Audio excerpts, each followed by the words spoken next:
Okay, Sunday, 19th of January, 2025. So Adrian's daily vlog, sharing smart stuff men should know. Study Sunday, be more. Socratic method, the power of questions. Now, there's this nice little old saying that talks about that your quality of life is in relation to the quality of questions you ask. Meaning, the smarter the questions you ask, the more complex, specific, technical, detailed, challenging, whatever else, the better the answer would be, or the higher quality answer would be. Therefore, the more you would learn, therefore, the better you can apply these things to improve your life.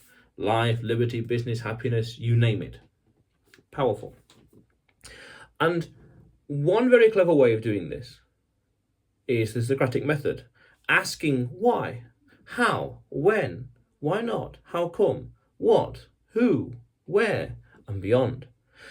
Now, I did some videos in the past about AI and talked about how AI is a godsend. It allows us to become the demon, mathematically speaking, and that itself is a fascinating concept. So become the demon and AI is a godsend, those two videos. And with AI, we can ask it all kinds of fascinating, complex, detailed, specific, mathematical, technical, physics-related, chemistry-related questions. And we can learn from these things, the first principles or whatever else.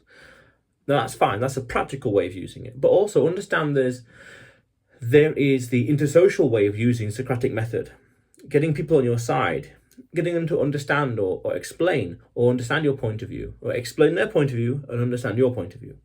But also to persuade people without actively trying to persuade people. A few months ago, I had an interesting conversation with a client about a certain topic, which is unrelated to this video. And I was asking, rather than using declarative statements, you should, you mustn't, why don't you, when will you, things like that. It was, what do you think about this? How does that work? What about this? What if I, what do you know about, when should I, how could I, when will you, what about if, suppose we, imagine if, things like that. The principle is to get the other person to make the statement or the claim, and then, lack of better words, use their words against them. If they say, oh, you should only do it on a Monday, oh, well then, as you said, phrasing in the next question, well, if it's only during the Monday, as you said, then what about if we do this? How about we do that? Suppose if we only do it on Mondays, what if we only do this? Using questions to get people to your side. How about, what if? Not declarative comments, not statements, not demanding things.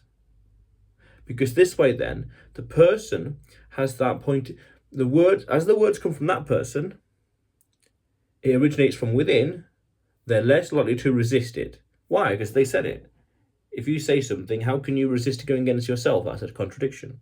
You know, I like chocolate, and then suddenly I'm saying I don't like chocolate. There's a massive contradiction, yet I said those words, for example. So by getting the person to say these things, by asking the right questions, carefully, strategically, it gets them on your side. They can see your point of view easier. They understand what you want and don't want easier. That's powerful. Very, very powerful. And that's what we want. We want these people to be on our side, persuasion, without persuading. And some nice phrases. What if? Suppose we. Imagine if. So if we did this, if I didn't do this, how would things work? We are not making declarative statements, challenging them, because that's called the backfire fallacy, I think it's called, where the harder you push at someone to adopt a point of view, the more they resist. The more you push, the more they resist. So instead, a sly roundabout way, to borrow a term, would be to get them to say it, get them to admit it, by asking smart questions. But also smart questions because we can learn about things in the world. Again, with AI, very powerful. But by asking the right questions, we can persuade people and we can bring them on our side without them even knowing, by using their words against them, so to speak. So they admit it, so they understand it. It originates from within. Again, this conversation I had with the client, I knew the angle that he should have taken, but I wanted that person to accept it, the person to internalize it. And if the thoughts and feelings, arguably you could say, originated from inside the person, then they are less likely to resist. versus if I'm making declarative statements, do this, do this, do this, do this, more likely to push back. But if it's from within, less resistance. That's good. Good for business, you could say, meaning you persuade more people easier with less resistance. You ask a sentence or two and they have less resistance as well. Very useful, very powerful. So that Socratic method, powerful tool to get people on your side by asking the right questions. Suppose we did this. What about that? How would you feel if? What would you think if? And that's an interesting thing as well. Feel and thought. Really smart to know when to use those kind of wording and those kind of that kind of wording with different kinds of people. Very important.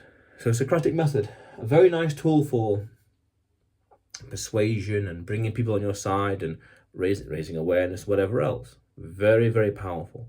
And asking the right questions at the right time, using, again, lack of better words, using the other person's words against them is very, very powerful, extremely powerful.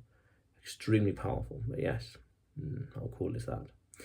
But otherwise, Adrian's daily vlog, sharing smart stuff men should know. Subscribe for more, and you will see me tomorrow.